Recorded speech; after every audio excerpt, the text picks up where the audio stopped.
एक दो रफ्तादा मिटियाले रास्तों और कुचे घरों पर मुश्तमिल गांव था, जहां जिंदगी सादा मगर मुश्किलात से भरी हुई थी। इस गांव में लोग एक दूसरे को जानते थे, मगर हर कोई एक दूसरे के दुख को नहीं समझता था। इसी गांव के किनारे एक पुराना सा घर था, जिसकी दीवारों पर वक्त ने द्रोणें डाल दी थीं। उसी घर में एक औरत रहती थी, जिसका नाम ज़ैनब था। ज़ैनब की उम्र ज्यादा नहीं थी, मगर जिंदगी ने उसे वक्त से पहले बूढ़ा कर दिया था। उसकी आंखों में एक खामोश उदासी थी, ऐसी उदासी जो शोर नहीं मचाती, बस दिल के अंदर गहराई में उतरती चली जाती है।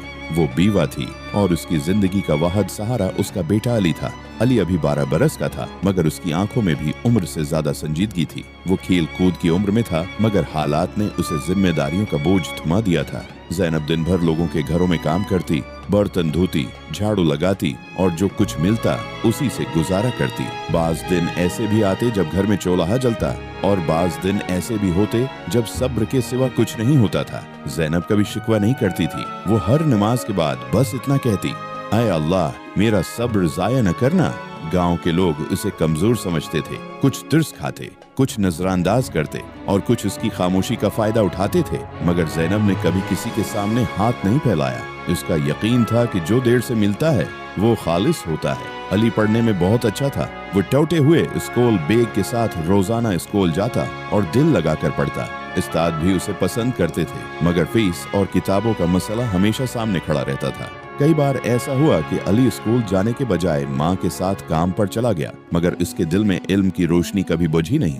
एक साल ऐसा आया जब गांव में सख्त कहत पड़ा, काम कम हो गया, लोग खुद परेशान थे। ज़ैनब के लिए रोजगार और भी मुश्किल हो गया। कई रातें ऐसी गुजरें जब ज़ैनब और अली ने आधा पेट खाकर पानी पीकर सोना सीख लिया, मगर ज़ैनब की जबान पर फिर भी शिकवा नहीं आया। एक रात अली ने माँ को रोते हुए देख लिया। वो खामोशी से आंसू पूंछ रही थी ताकि अली को खबर न हो, मगर अली ने उस दिन फैसला कर लिया कि वो माँ का बोझ बांटेगा, चाहे उसके लिए उसे अपनी ख्वाहिशात कुर्बान करनी पड़े। अगले दिन से अली स्कूल के बाद एक दुकान पर काम करने लगा। थकन उसके चेहरे पर साफ नजर आती थी, मगर उसकी आंखों में एक इज़्म था। वो जानता था कि ये सब वक्ती है और सब्र का फल कड़वा जरूर होता है, मगर मीठा भी बहुत होता है। वक्त गुजरता गया। ज़ैनब बीमार रहने लगी, उसकी कमर झुक गई, हाथ कांपने लगे, मगर वो फिर भी अल्लाह का शुक्र अदा करती रही। अली अब नौजवान हो चुका था। उसने अपनी पढ़ाई मुश्किल से जारी रखी, मगर उसने हार नहीं मानी। एक दिन अली को शहर के एक कॉलेज में वजीफा मिल गया। ये खबर ज़ैनब के लिए किसी मौजज़े से कम नहीं थी।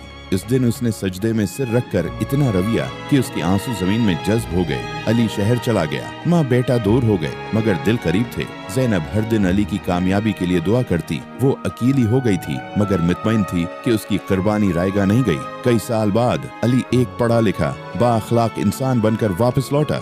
उसके पास दौलत भी थी, इज्जत भी, मगर सबसे कीमती चीज इसके पास माँ की दुआएं थीं। उसने गांव में एक स्कूल बनाया जहां गरीब बच्चों को मुफ्त तालीम दी जाती थी। उसने माँ के नाम पर वो स्कूल कायम किया ताकि दुनिया को मालूम हो कि खामोश सब्र भी तारीख बन सकता है। ज़ैनब अब इस दुनिया में नहीं रही थी, मगर उसका सब्र, उसकी कुर्बानी और उसकी दुआएं आज भी जिंदा थीं। और गाँव के लोग जो कभी उसे कमजोर समझते थे, आज उसका नाम एहतराम से लेते थे।